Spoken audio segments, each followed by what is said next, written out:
Recently, I released a video on determinism.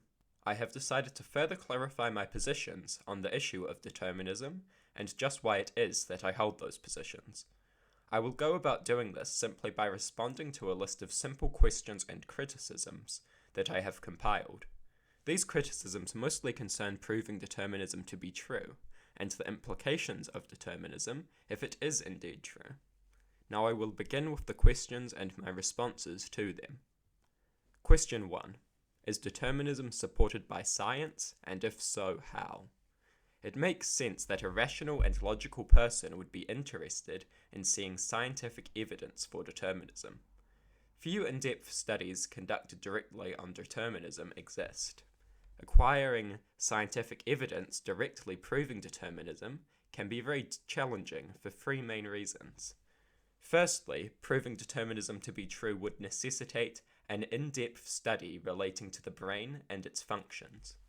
Studying the brain is notoriously difficult because it is the most complex biological structure to exist. A second issue that arises is ethics.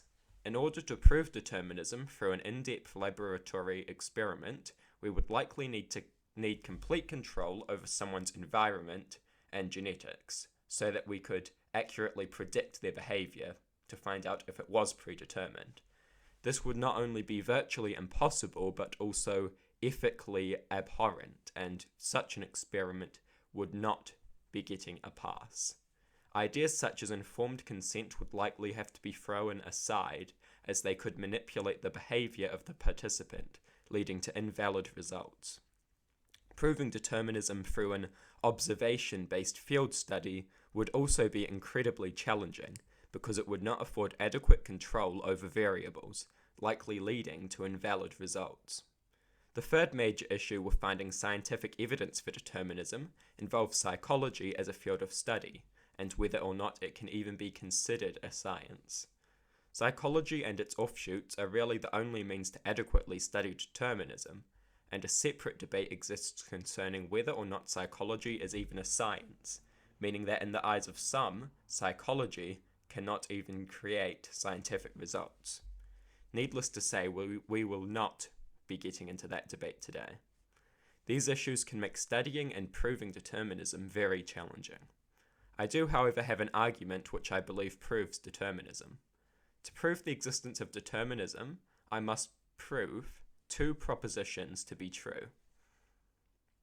Keep in mind, determinism is the idea that behavior is not free in any way, but instead the result of underlying causes, which can be environmental or genetic. The two propositions are the following. Proposition 1. All human behavior is caused by either nature or nurture. Nature refers to genetics and biology, while nurture refers to environment. Proposition 2. Nature and nurture are both out of human control and are therefore causes of predetermined behavior, as people cannot enact free control over them. First, I will do my best to prove Proposition 1 to make my argument for determinism. In psychology, it is universally agreed that all behavior is caused by nature, nurture, or both. Hence the famous nature-nurture dichotomy and debate. Psychologists and studies conducted by psychologists always look for nature and nurture as causes of human behavior. A serious third cause is non-existent in psychology. Everything comes down to nature or nurture, genetics or environment. Proposition 1 has to be true, as there is no conceivable influence that is not nature or nurture, which guides human behavior. Now for the more difficult proposition 2. Are nature and nurture influences that are free from free human control, and therefore deterministic? To me, the answer here is obvious. Nature is an influence out of free control. People have no free control over genetics, meaning they are a deterministic influence. Nurture, best described as environment, is a little more complex than that. People do not choose their environment in any meaningful way. Some people will often claim that you can choose where you are, meaning that you can choose your environment. The issue is that every decision someone makes about their environment is a result of previous environmental and genetic influences that are out of their control. people do not exhibit free control over nature or nurture and the influence of these things. Any perceived free control is solely the cause of prior environmental and genetic influences. In my view, this proves Proposition 2, proving the existence of determinism. To me, it is really this simple. Determinism is the starting position. Free will is an illusion created by the extreme intricacy of human consciousness and intelligence. We feel we are making decisions, but in reality, we just consciously observe and act the consequences of environmental and genetic influences. As no explanation of how people can act freely, other than arguments from intuition, have been given, determinism should be assumed to be true until it can be proven false, with the discovery of some influential variable outside of the deterministic ideas of nature and nurture. Question 2. Why should determinism have legal consequences, assuming it is true? It is the expected reaction that someone will wonder what consequences determinism would have on the larger society and law if it is accepted as a truth. The fact is that a lot of law, particularly in criminal justice, is based off of the assumption of free will. It is assumed people act freely, by most. Most people believe in free will. This has implications when these people institute law. A key example of this is the propensity of some law, legal systems, and people to blame individuals on a very personal level for making the wrong decisions. They view bad decisions as failings of a person's free decision-making, hence some of the more punitive and spiteful approaches to criminal justice. Free will concerns the causes of human behavior and is therefore very influential, legally and socially. The acceptance of determinism could see changes to legal and social norms. We could ask, for example, how can we justify cruel punishment if the crime was not a free act of evil, but instead a consequence of bad circumstance? Would punishing someone unfortunate enough to be led by circumstance into crime not be immoral? The answer, of course, is that in many a case it would be, meaning determinism would have consequences on many laws and legal systems, as well as larger social structures, if it was accepted as reality. Question 3. Why have consequences for actions if free will is not real? So why should acts have consequences if free will is not real? This is a good question. The answer is surprisingly simple. Determinism believes the environment shapes behavior to a great degree.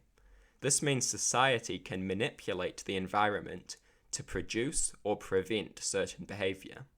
What I mean by this is that a consequence for an act, such as a reward or punishment, can be justified by determinism, because it is an environmental influence that can be manipulated to lead people into behaving in desirable ways.